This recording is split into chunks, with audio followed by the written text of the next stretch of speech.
en estas diapositivas que les preparé para el efecto. Licenciado, buenas noches. Sí, buenas noches. Disculpe que lo interrumpa. Fíjese, licenciado, que tengo una, una duda, yo creo que me va a regañar. Dígame. Fíjese que yo no sé cómo mandar la asistencia porque el chat está bloqueado. Ujú. Y entonces la semana pasada, el lunes que recibimos clases, no pude mandar la asistencia y me preocupa la verdad. Jacqueline, Ujú, así es. no se preocupe, yo grabo las clases y yo tomo la asistencia conforme a los que están conectados durante la clase. Ah, muy bien, entonces no tenemos que escribir nada, ni... No, no tienen que escribir nada, salvo que yo les comparta algún link o como en una de las clases también la asistencia fue un esquema que trabajamos durante la clase del juicio sumario. Ujú. Entonces estar atento durante las clases y yo generalmente las grabo y ahí voy tomando la asistencia. Por ejemplo, ahorita Muy tomo bien. la asistencia de los 118 que están conectados. Muy bien, licenciado. Muy amable y disculpe la interrupción. No tenga pena. Ahí sirva la aclaración para todos. Entonces, debemos de ubicarnos ya en la definición del juicio sumario de interdictos y tenemos que tener claro, pues, que es un juicio eh, posesorio. Y la palabra lo define la Real Academia como sumario o sumarísimo, es decir, más breve de lo común. Como hemos visto en las etapas anteriores, podemos ver que sus plazos son más cortos y en cuanto a la procedencia, pues este tipo de procesos interdictos, para que ustedes ya lo hagan como sinónimo de la palabra interdictos, que son juicios posesorios, que no se les vaya a confundir el significado y no lo vayamos a confundir con los juicios para declarar el estado de interdicción, que muchas veces podemos confundir la similitud de las palabras. Los juicios para declarar a una persona en estado de interdicción es algo completamente diferente a este juicio sumario de interdictos, entonces relacionémoslo siempre con juicios posesorios. ¿Estamos claros ahí? Y siendo juicios de procesorio, de posesión, la procedencia va a ser respecto a bienes inmuebles y no va a ser procedente en cuestiones de propiedad de esos bienes inmuebles, sino únicamente en cuanto a la posesión de los mismos, ni siquiera en cuanto a la posesión definitiva, únicamente a la posesión de los mismos temporal, no definitiva ni de propiedad. Y lo podemos ver siempre el fundamento legal en el artículo 249. Si alguien puede hacer favor de darle lectura.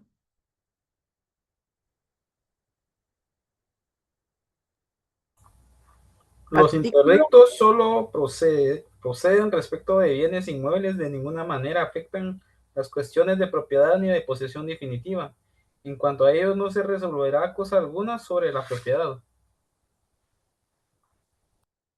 Sí, continuamos ahí. Los interdictos son de amparo de posesión o de tenencia, de despojo, de apeo, deslinde, de hora nueva o peligrosa.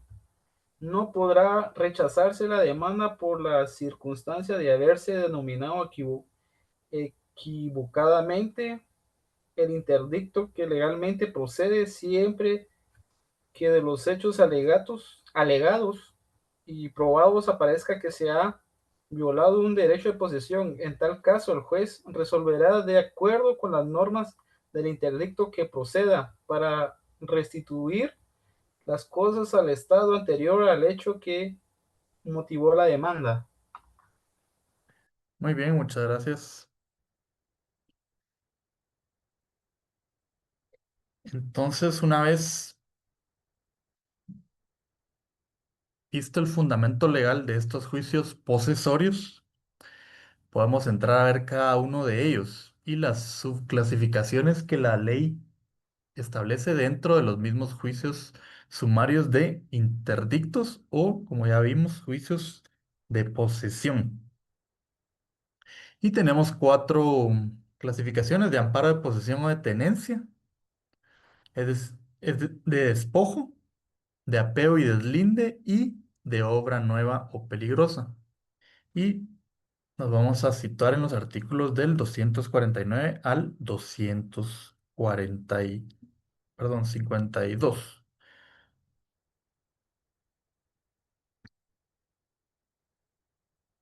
En cuanto al interdicto, juicio sumario posesorio, interdicto de amparo de posesión o de tenencia, establece que procede este tipo de juicios cuando el que se halle en posesión o tenencia de un bien inmueble es perturbado en ella por actos que pongan de manifiesto la intención de despojarlo. El depositario, el administrador o cualquier persona que poseyere a nombre de otro puede pedir también que se le ampare en la tenencia o posesión.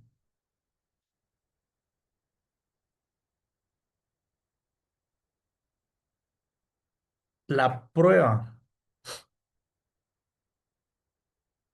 de la posesión o tenencia ha de contraerse al hecho de la posesión actual. Si procediere la demanda, el juez ordenará que se mantenga al demandante en la posesión o tenencia. Condenará en las costas al perturbador y en daños y perjuicios, que fijará prudencialmente si se hubiera ejercido violencia sin perjuicio de las responsabilidades penales. Esto lo podemos ver en el artículo 254, que establece que la prueba de la posesión o tenencia debe contraerse al hecho de la posesión actual. Podemos ver cómo se refiere única y específicamente a la posesión. Y también establece que si procediere la demanda, el juez ordenará que se mantenga el demandante en la posesión o tenencia y condenará en las costas al perturbador y en daños y perjuicios, que fijará prudencialmente si se hubiera ejercido violencia sin perjuicio de las responsabilidades penales. Entonces, lo que vamos a buscar a través de este tipo de proceso es ampararnos en la posesión o tenencia del inmueble, a diferencia de la otra subclasificación que tenemos cuando hablamos de un despojo. En lugar de ampararnos en la posesión o tenencia, la procedencia se da ante la posesión o la tenencia de un bien inmueble o derecho real que fue desposeído. Esta es otra subclasificación del juicio sumario interdicto de despojo, ya sea con fuerza o sin ella, sin haber sido citado, oído y vencido en juicio. Puede pedir la restitución ante el juez respectivo, exponiendo el hecho del despojo, su posesión y el nombre del despojador, y ofrecerá la prueba de los extremos de haber poseído y dejado de poseer. Para que entendamos un poquito y nos visualicemos un poquito en la práctica, les pongo un ejemplo de este tipo de procesos que he tenido la experiencia de visualizar en la sala quinta civil donde me desempeño como magistrado, y les pongo el caso real que llegó al órgano jurisdiccional. Sucede que un propietario de una finca rústica en un departamento, eh, la empresa eléctrica de Guatemala colocó eh, un un dispositivo a través del cual sustraía energía eléctrica por un río que, que atravesaba dicha finca. Entonces el propietario, al verse desposeído de ese fluido eléctrico sin su autorización, como indica este artículo, con fuerza o sin ella, interpuso un juicio sumario interdicto de despojo de fluido eléctrico. Entonces muchas veces no es lo mismo leer la teoría aquí en la legislación procesal en este caso, pero les planteo el caso real que llegó a la sala jurisdiccional para que tengamos una mejor claridad de qué tipo de procesos y para qué es este tipo de regulaciones cuando nos veamos desposeídos de algún fluido o algún derecho real, como indica el artículo. Podemos solicitar la restitución del mismo y ofrecer la prueba pertinente a través del juicio sumario interdicto, en este caso de despojo. Si van surgiendo algunas dudas con el tema relacionado, con mucho gusto la podemos ir abordando. Entonces pasamos a la tercera subclasificación eh, del juicio sumario interdicto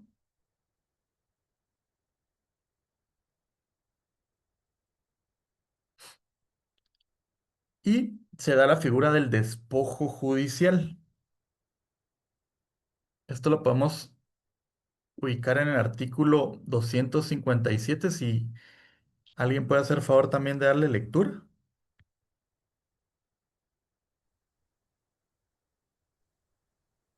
Artículo 257. Despojo judicial. Procede también al interdicto de despojo cuando el juez haya privado a alguno de su posesión sin previa citación y audiencia. Si las providencias que causaron el despojo hubieran sido dictadas por un juez que conoce en primera instancia, se pedirá la restitución ante el Tribunal Superior. Si no hubiere interpuesto el recurso de apelación contra la providencia que causó el despojo, puede el despojado solicitar la restitución ante el Tribunal Superior dentro del año siguiente al despojo. Al efecto, se pedirán los autos al inferior para que los remita con su informe dentro del segundo día y la demanda se tramitará como en primera instancia con intervención del Ministerio Público. Si se hubiere interpuesto el recurso de apelación en contra de las resoluciones que causen el despojo, no podrá usarse de la reclamación indicada en el párrafo anterior. Muchas gracias. Nadie. Entonces vemos en este artículo 257 que tenemos otro tipo de proceso sumario interdicto aquí oculto. Si nos vemos nosotros o nuestros clientes afectados por un despojo judicial sin previa citación y audiencia y el juez nos haya privado de la posesión de un inmueble, procede el juicio sumario interdicto de despojo judicial también. Vemos, y es importante que la anoten ahí, como su clasificación también de los procesos interdictales o posesorios, ¿verdad? Pasamos a la siguiente clasificación que nos da el Código Procesal Civil y Mercantil en cuanto a los juicios sumarios de apeo o deslinde. Tenemos ahí otras palabras que generalmente no conocemos en el día a día jurídico. Es importante que las entendamos, saber de qué trata este juicio posesorio, juicio sumario de apeo o de deslinde. Y para ello debemos de ir al significado de la palabra linde, que se encuentra en la Real Academia Española y no nos hace referencia a que es el límite de un reino o de una provincia. Entonces ahí tenemos poder relacionar en cuanto al apeo o deslinde, y nos indica que la procedencia se da cuando haya habido alteración de límites entre heredades, removiendo las cercas o mojones y poniéndolos en lugar distinto del que tenían, haciéndose nuevo lindero en lugar que no le corresponde. Entonces es un proceso que es bastante común que se da entre viviendas o comercios, que muchas veces hay alteración de los linderos. Entonces ya sabemos que podemos presentar las pruebas correspondientes y entablar un juicio sumario interdicto de apeo o de deslinde, fundamentándonos en el artículo 259 y también nos dar los requisitos del artículo 260 específicos de el contenido de la demanda que vamos a entablar, siendo el primero el nombre, jurisdicción, linderos y situación de cada una de las fincas o de la finca, las partes o partes en que ha sido alterado el lindero, el nombre de quién o quiénes han hecho la alteración, si se supiere, y los nombres de los colindantes que puedan tener interés en el apeo. A ver si alguien puede buscar en el diccionario de la Real Academia Española el significado de la palabra apeo. ¿Qué se les ocurre que significa esa palabra apeo? Si quiere, le leo lo que aparece en la Real Academia Española, Lic. Muchas gracias. Perdón, Diccionario de la Lengua Española tengo. Eh, acción y afecto de apear, cortar un árbol, dice. Acción y efecto de apear, deslindar una finca. Muy bien. Por eso es que yo les hacía referencia, gracias, a Ujú. la palabra linde, porque nos remite a los linderos, ¿verdad? Entonces, Licenciado, sí, perdón, acá me aparece una definición. gracias. Documento jurídico que acredita el deslinde y demarcación. Muchas gracias. Si se da cuenta, también nos remite a la palabra linde o lindero. Entonces, ya sabemos que es relativo a la alteración de los límites entre heredades. Entonces, es importante bien que no olvidemos el significado de estas palabras, estas instituciones, para saber qué tipo de proceso vamos a entablar cuando se den estas circunstancias y nos busquen para la respectiva asesoría legal. Ya sabemos que es a través del juicio sumario interdicto de apeo o deslinde. Y ya también sabemos aquí en estos artículos los eh, requisitos específicos. También el numeral cuarto nos indicaba como últimos requisitos específicos el lugar en que se pretenda que deben colocarse los mojones, vallas o cercas, debiéndose acompañar los títulos y demás documentos que sirvan para la diligencia. ¿Qué otros títulos van a ser? La certificación del registro de la propiedad o el primer testimonio de la escritura pública con el que acreditamos la propiedad del inmueble, en donde consta el área del- de los mismos que pretendamos hacer valer como correctas o como alteradas. Entonces también nos indica que en este tipo de procesos las pruebas se limitarán a establecer si ha habido alteración de límites o mojones y quién la hizo o mandó a que se hiciera. Entonces, recordamos en la primera clase yo les indicaba como características y principios de estos procesos que va a ser una prueba más reducida, no va a ser tan extensa, porque en la misma ley, como podemos ver en este caso, en el artículo 261, nos limita a qué tipo de prueba, al ser procesos más rápidos, de menores etapas y de plazos más reducidos, también vamos a tener límites de pruebas a las que nos vamos a remitir para que nos resuelvan favorablemente.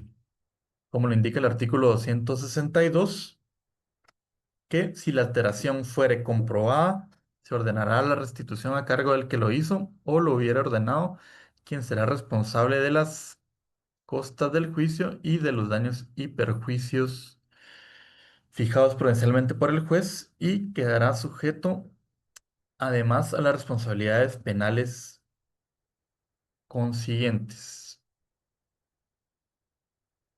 Entonces, ¿vamos bien hasta ahí? Licenciado, disculpe, una consulta. Con mucho gusto. ¿Esto solamente aplica a áreas rurales, no al área de la ciudad? Por ejemplo, si una persona piensa que su casa, el vecino le quitó un pedazo con una pared. Pregunta. Disculpe. Gracias por la pregunta, muy buena y oportuna su pregunta. Recordamos que la normativa específica en este caso, el Código Procesal Civil y Mercantil, nos establece que son heredades. Entre heredades, en esa palabra abarca cualquier tipo de inmueble, ¿verdad? Entonces sí aplica y lo podemos entablar a través de este tipo de procesos sumarios, interdictos de apeo o de deslinde. Ahí ya hoy usted puede ir a asesorarlos para que tomen las medidas correspondientes, ¿verdad? Aquí tiene los requisitos específicos y el tipo de proceso a entablarse. Es mi vecino. Es verdad. Gracias, Rick. Solo tiene que estimar bien las costas procesales, ¿verdad? Ok, gracias, muy amable. Ya al final del semestre vamos a ver también cómo cobrar esas costas procesales, ¿verdad? Entonces continuamos con la última clasificación de interdictos que nos establece el Código Procesal Civil y Mercantil y son los interdictos de obra nueva y peligrosa. Esto lo podemos ver en el artículo 263 respecto a la obra nueva. Establece que la obra nueva que causa un daño público produce acción popular que puede ejercitarse judicialmente o ante la autoridad administrativa. Cuando la obra nueva perjudica a un particular, solo a éste le compete el derecho de proponer el interdicto. Entonces tenemos ahí dos tipos de acciones. Cuando afecta a la población o cuando afecta a un particular, cualquier obra nueva, como muchas veces vemos en el día a día, tantas inmobiliarias o constructoras que pueden estar realizando algún tipo de obra que causa algún daño público o perjuicio,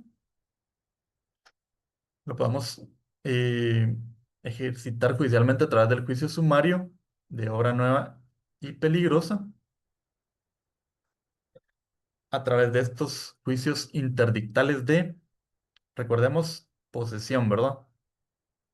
También establece que la persona que tenga derecho al agua como fuerza motriz puede denunciar la obra nueva cuando por ella se embarace el curso o se disminuya el volumen de la fuerza del agua cuyo disfrute le corresponda. Entonces, imagínense hasta por el derecho del agua se puede interponer este tipo de procesos y eh, el fundamento legal, pues ese es el artículo 263 del Código Procesal Civil y Mercantil. También se establece Tengo que una si el juez consulta. lo estimare justo, podrá acordar la suspensión inmediata de la obra. Eso sería la consecuencia de este tipo de procesos, la suspensión inmediata de la obra provisional hasta que se dicte la sentencia, pero el dueño de ella quedará facultado para continuarla si diere garantías por las resultas del juicio y por los daños y perjuicios. Imagínense, esta es la consecuencia de la suspensión de la obra nueva, peligrosa. El juez, sin embargo, le permitirá las obras que sean absolutamente indispensables para la conservación de lo edificado. Y contra esta resolución no cabrá recurso alguno. Podemos ver en el artículo 264.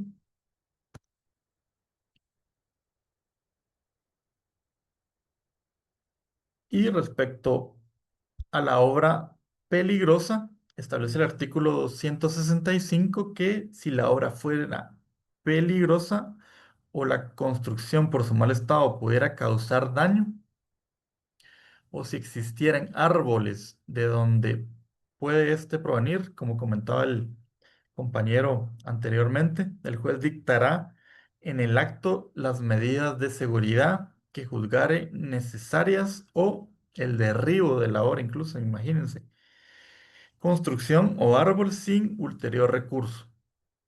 Artículo 265 del Código Procesal Civil y Mercantil. Respecto a la prueba de este tipo de proceso específico, nos establece como reconocimiento judicial, al darle trámite a la demanda, el juez ordenará el reconocimiento judicial de la obra, señalando día y hora para el efecto. Entonces aquí tenemos también una limitación de la prueba. Recordamos, como la mayoría de los procesos anteriores, debemos de saber dónde está el fundamento legal para limitarnos a la prueba específica de este tipo de procesos sumarios e interdictales, en este caso de obra peligrosa. Ya sabemos que va a ser únicamente el reconocimiento judicial y que el juez podrá practicar inmediatamente el reconocimiento según las circunstancias, sin necesidad de notificación previa a la otra parte. Artículos 266 y 267. Por último, en cuanto a la sentencia, el juez resolverá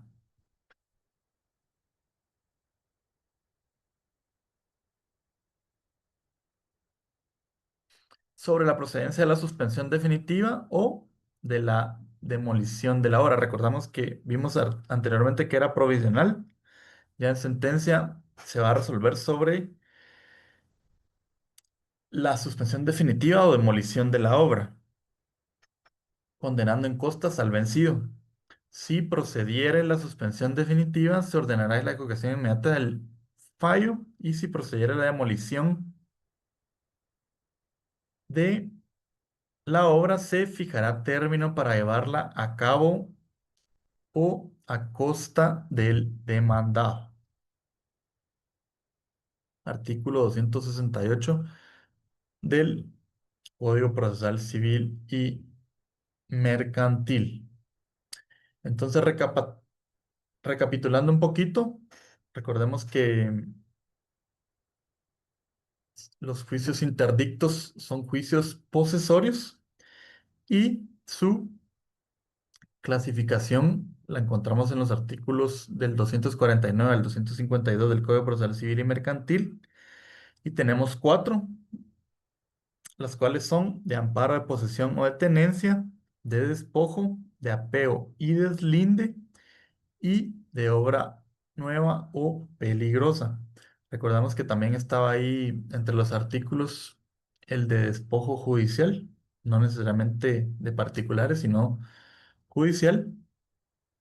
Entonces, en esta noche abordamos un poquito la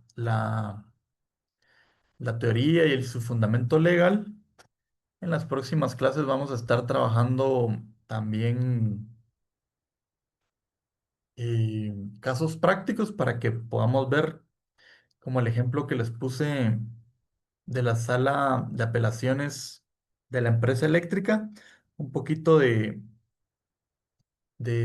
práctica en la que se llevan este tipo de procesos, y también para que ustedes vayan pensando también como abogados para eh, brindar una buena asesoría legal a sus clientes en su momento oportuno. Entonces, en cuanto a la teoría y a la fundamentación legal que vemos en los códigos. Si tienen alguna duda, la pueden plantear con mucho gusto. Tratamos de resolverla o estamos claros ahí. Buenas noches. Muy buenas noches. Gusto saludarle, William Robles, le saluda. Igualmente.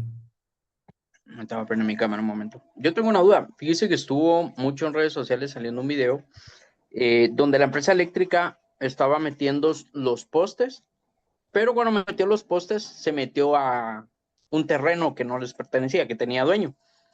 La dueña del terreno a la comunidad le hizo su queja que están metiendo todo el posteado en los terrenos de ellos sin autorización de ella. Por lo tanto, ella se pegaba a derecho y que no iba a permitir que metieran más para el alumbrado eléctrico. Lo que hizo el pueblo fue amarrarla, pegarle y dejarla desmayada. Yo no sé si se murió o no al final, pero todo el ¿Amarrar pueblo a se quién? agolpó hacia ella, ¿va? ¿Amarrar a Entonces, quién? a la señora, a la dueña del terreno. La amarraron, la golpearon, o sea, porque la empresa eléctrica sin decir nada solo fue metiendo el posteado. Ujú. Ella fue prácticamente a decirle, mire, este es mi terreno, no pueden estar metiendo los postes Claro, en mi terreno. Entiendo que va a haber alumbrado, pero no dentro de mi terreno. Que pónganlo en los linderos, que es para uso común. Entonces vino la comunidad, la agarró, la legó, la amarró, y al final como que corta el video y ya sale desmayada en el piso. No sé si la mataron o qué le hicieron, pero hasta ahí terminó el video. En esos casos que pasa este tipo de acciones, que la empresa eléctrica, me imagino que ellos deben de saber en dónde pueden meter o no, pero yo siento que es abuso también de ellos, pensar de que porque va a haber alumbrado pueden meterse donde sea. claro. Pues sí, mire, qué oportuna su intervención porque justo coincidió con el tipo de procesos que yo le ponía como ejemplo en este caso eran fluidos eléctricos a través de un río, pero en este caso es a través directamente de la tierra de su terreno y definitivamente está facultado al propietario, bueno, ya no solo para tomar acciones civiles y económicas, porque acordemos que este tipo de procesos civiles es para declarar derechos civiles. Si ya, producto de todo lo que pasó, puede deducir responsabilidades penales. Recordamos que también vimos que dentro del juicio sumario había específicos para deducir responsabilidades también, ya sean civiles o penales, o directamente en la vía penal, pero definitivamente es aplicable esta normativa que estamos viendo, al igual que el caso que les estaba planteando yo de la energía a través del río. Y muchas veces puede ser que lo hagan también por ignorancia, porque no sepan que es terreno privado, ¿verdad? Pero sí, definitivamente es un ejemplo también de acciones de juicios sumarios e interdictales, en este caso, como el que estábamos viendo en estas clasificaciones. Sí, Alejandro. Gracias, Lick.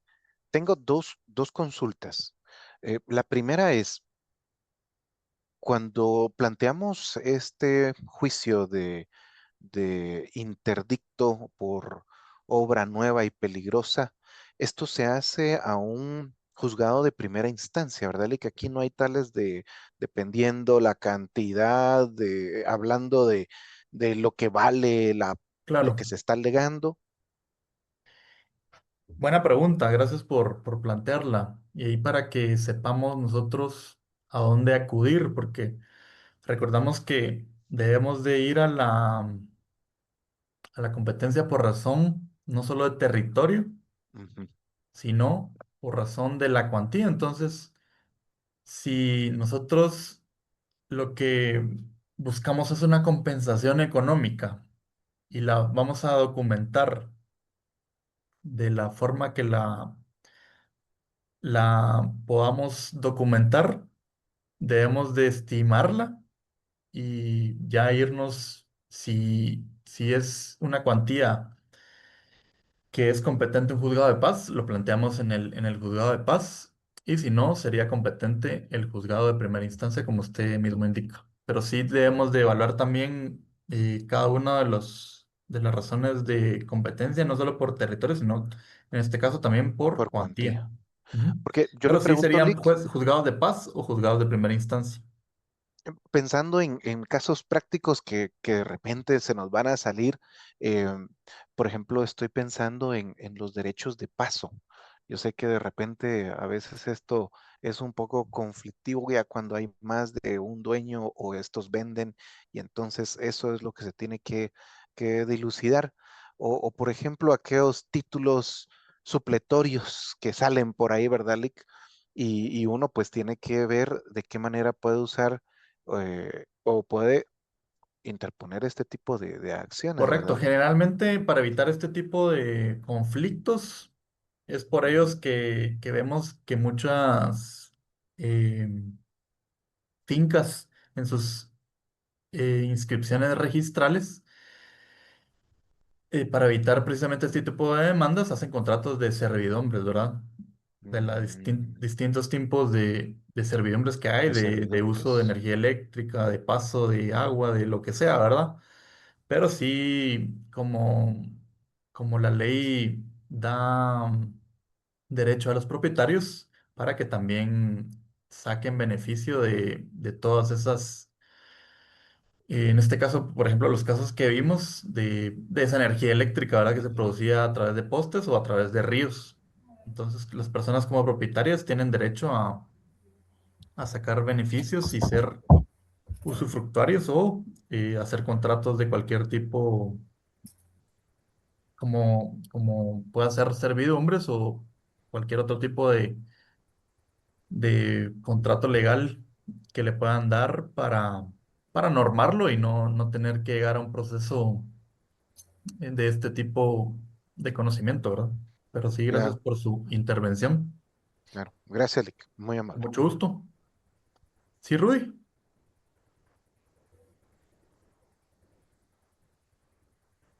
Rudy Fernando. No, se Licenciado, arrepintió. buenas noches. Sí, buenas noches. Le saluda Maynor Alonso. Yo tengo una Mucho- consulta y es un caso que está, pues, es medio conocido y medio no. Eh, no sé si usted está enterado de la situación que están viviendo una colonia en la zona 15 con respecto a la gente de Cayalá, que hay una calle que está en disputa, que anteriormente, antes de que existiera Cayalá, ellos la habían cerrado por seguridad y ahora que ya existe Cayalá, ellos aducen que les pertenece a la finca donde se está construyendo pues todo ese complejo, ¿verdad? Sí, Entonces hay una disputa que lleva pues bastante tiempo ya en esa situación. En ese caso, definitivamente, primero hay planos y hay registros donde sí existía y ahora pues ya no existe. ¿Cómo se plantear una situación de esas, verdad?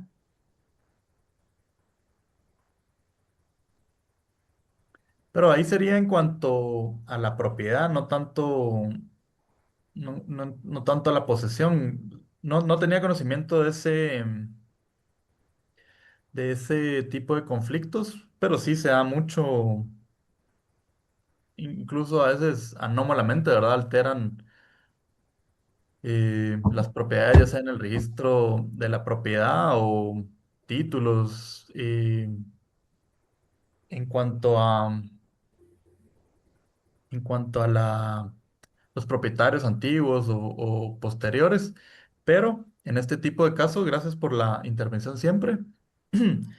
Es bueno que encuadremos por qué vía habría que irse, ¿verdad? Porque, como vimos en el inicio de esta clase, no son cuestiones de propiedad, sino en las cuestiones de interdictos únicamente son en cuanto a derechos posesorios o juicios posesorios, como en este caso sí podemos ver eh, el fruto de los derechos reales, como era en este caso la generación de energía a través de la posesión y no de la propiedad. Entonces debemos de diferenciar ese tipo de procesos porque si fueran cuestiones ya de disputas de la propiedad, no sería encuadrada en este tipo de procesos sumarios.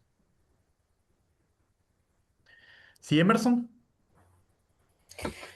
Lick, yo tengo una duda ahora, porque como mencionaba el compañero con los temas del- de los usufructos y estas situaciones, yo veo temas de garantías casi siempre, porque trabajo en una institución financiera, como se lo comenté Ujú. el otro día, ¿verdad?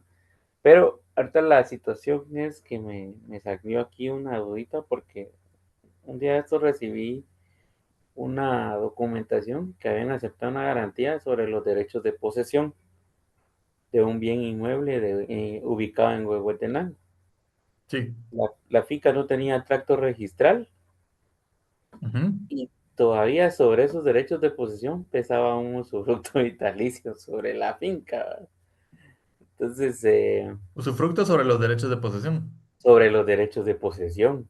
Sí. Entonces, no sé si esto va relacionado con este tipo de juicio o es otra Gracias vía. por la pregunta muy interesante. Y creería que no, le voy a explicar por qué. Porque en los departamentos, en las áreas rurales y las municipalidades, eh, generalmente no tienen todos los inmuebles inscritos en el registro de la propiedad. Y como han solventado eh, los títulos de propiedad, a mi consideración no sería la forma correcta porque deberían de hacer la primera inscripción de dominio en el registro de la propiedad. Sin embargo,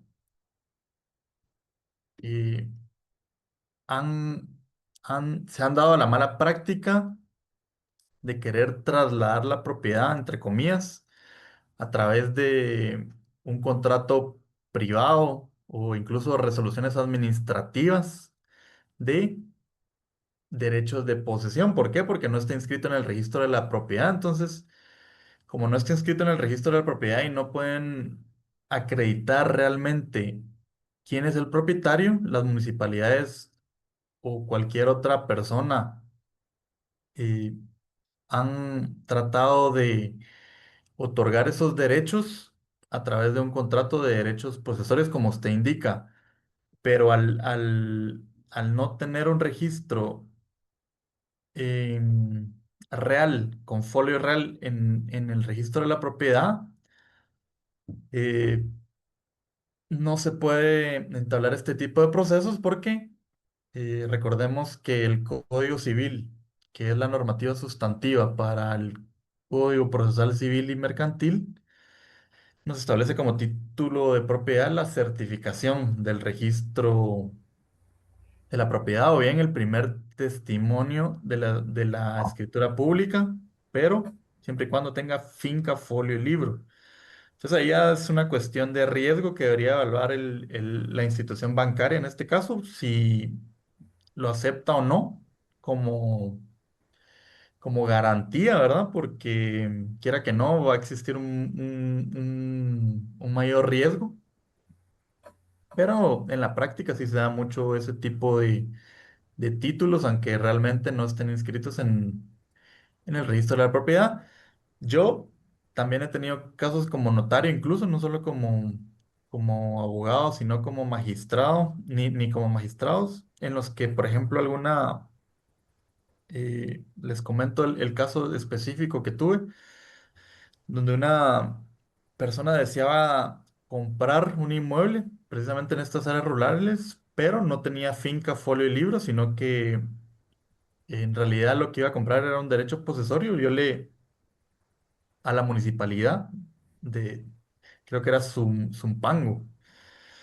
Entonces yo como notario le sugerí y le aconsejé que habiendo tantos inmuebles y tanta diversidad para poder adquirirse, pues que lo hiciera realmente como propietario y no como un derecho posesorio para que estuviera respaldado legalmente y fuera realmente un propietario y no de un inmueble y no de un derecho posesorio. Entonces, esa fue mi asesoría para ese cliente específico. Y respondiendo a su pregunta, pues no entraría dentro de estos juicios sumarios interdictos porque no podemos acreditar legalmente conforme a la legislación civil que realmente es el propietario del derecho posesorio porque no está registrado en el registro de la propiedad, ¿verdad? Entonces hay Sí, que tener pues, cuidado con todos esos aspectos y también nosotros como, ya sea como compradores o como en este caso como garantes o bien como asesores legales, tratar de dar una buena asesoría conforme a todo el conocimiento que vamos adquiriendo, ¿verdad? Pero eh, en la práctica también se da, ¿verdad? También se da como muchas personas en lagos o en playas no compran la propiedad realmente, sino lo que compran son derechos de arrendamiento. También se dan que compran los derechos posesorios. Pero para lo que nos compete de los juicios, no aplicaría para estos tipos de procesos sumarios. sí me llamó mucho la atención por el hecho de la, de la palabra esa, ¿verdad? Pero me Sí, imagino que es en por su el tema. institución ya depende del departamento del área de riesgo específicamente, ¿verdad? Si lo aprobaron el departamento de riesgo, ya solo tienen que darle formalidad legal, ¿verdad? Sí, la verdad que ahí sí que la administración del banco asume el riesgo de la garantía, porque Correcto. Sí, sí, porque en la práctica, como les comentaba, sí se da a pesar de que no sean propietarios realmente, ¿verdad? sí, de hecho nosotros que evaluamos un riesgo, yo soy CPA, entonces nos toca ver esa parte, pero sí me llamó mucho la atención porque, digamos, del punto de vista jurídico, pues uno desconoce Correcto. y Y estos de hecho tenían un contrato privado, como usted muy bien lo dijo, previo al tema de proponer este inmueble en garantía. Ellos compraron esos derechos de posesión a otra persona y esta persona se reservó el usufructo, ¿verdad? Entonces sí, Claro. El sí riesgo que tenía, se corren ahí para toda la clase es que de repente aparezca alguien con título inscrito en el registro de la propiedad, ¿verdad? Entonces, realmente el verdadero título va a ser ese y no todos esos documentos privados, ¿verdad? Cuando no tenían finca por el libro, pero en la práctica se da, ¿verdad? Más si es un documento a través de una municipalidad, pues tiene un poquito más de respaldo legal, ¿verdad? sí, gracias, Lick, muy amable. Mucho gusto, entonces, un gusto haber compartido esta noche y la siguiente clase, la siguiente semana empezamos a ver ahí casitos prácticos. ¿Alguien está levantando ahí la mano también, Ángela? Licenciado, buenas noches. Buenas Fíjese que noches. tengo una pregunta, que si en un juicio sumario de desocupación se puede plantear un amparo de posesión o de tenencia, porque una persona le compró a una inmobiliaria, pero esa inmobiliaria vendió a la otra inmobiliaria y la otra inmobiliaria le vendió a la otra, y entonces la última inmobiliaria que compró está demandando a la segunda inmobiliaria, entonces la persona no fue nunca notificada. Muchas gracias, qué buena pregunta. Fíjese que en la práctica se da mucho y nos tenemos que remitir al fundamento legal que vimos en la clase anterior, donde en los asuntos de desocupación, el, la desocupación, el lanzamiento y todas las instituciones de ese tipo de proceso alcanza a los posteriores inquilinos, ¿verdad? No solo al arrendamiento principal, sino que la legislación específica indicaba que eh, abarca a todas las personas, ¿verdad? Entonces, al cesar el arrendamiento principal, nos va a abarcar en este caso a los demás contratos que tienen un derecho posesorio. Entonces, por lo tanto, no aplicaría este tipo de procesos porque la ley sí es clara en ese sentido que eh, se entabla este proceso al arrendatario principal y abarca a cada uno de los posteriores. Entonces no se podría alegar ese derecho, ¿verdad? Seguramente sí los van a desocupar. Aunque la persona haya comprado a plazos a la primera empresa. comprado derechos de posesión, indica usted. No, una empresa lotificadora le vendió a una persona, entonces, y a varios más, entonces le han ido a lanzar sin notificarle a las personas que compraron. El problema es que habría que entrar a ver el tipo de contratos porque podría darse la situación que eh, si le está vendiendo, no le esté vendiendo folios reales, ¿verdad? Puede ser que si solo existe el número de finca, folio y libro principal, no le va a servir su título como veíamos en los casos anteriores. Si en este caso le vendieron propiedad, ahora si fuera folio real inscrito en el registro eh, general de la propiedad, ese sería su título válido para que no lo desalojen y no sería un- un desalojo posible si tiene el título eh, legal válido inscrito en el registro general de la propiedad. Ahí sí le sería esa prueba suficiente para evitar el desalojo que usted comenta. No sé si aclaré ahí su duda.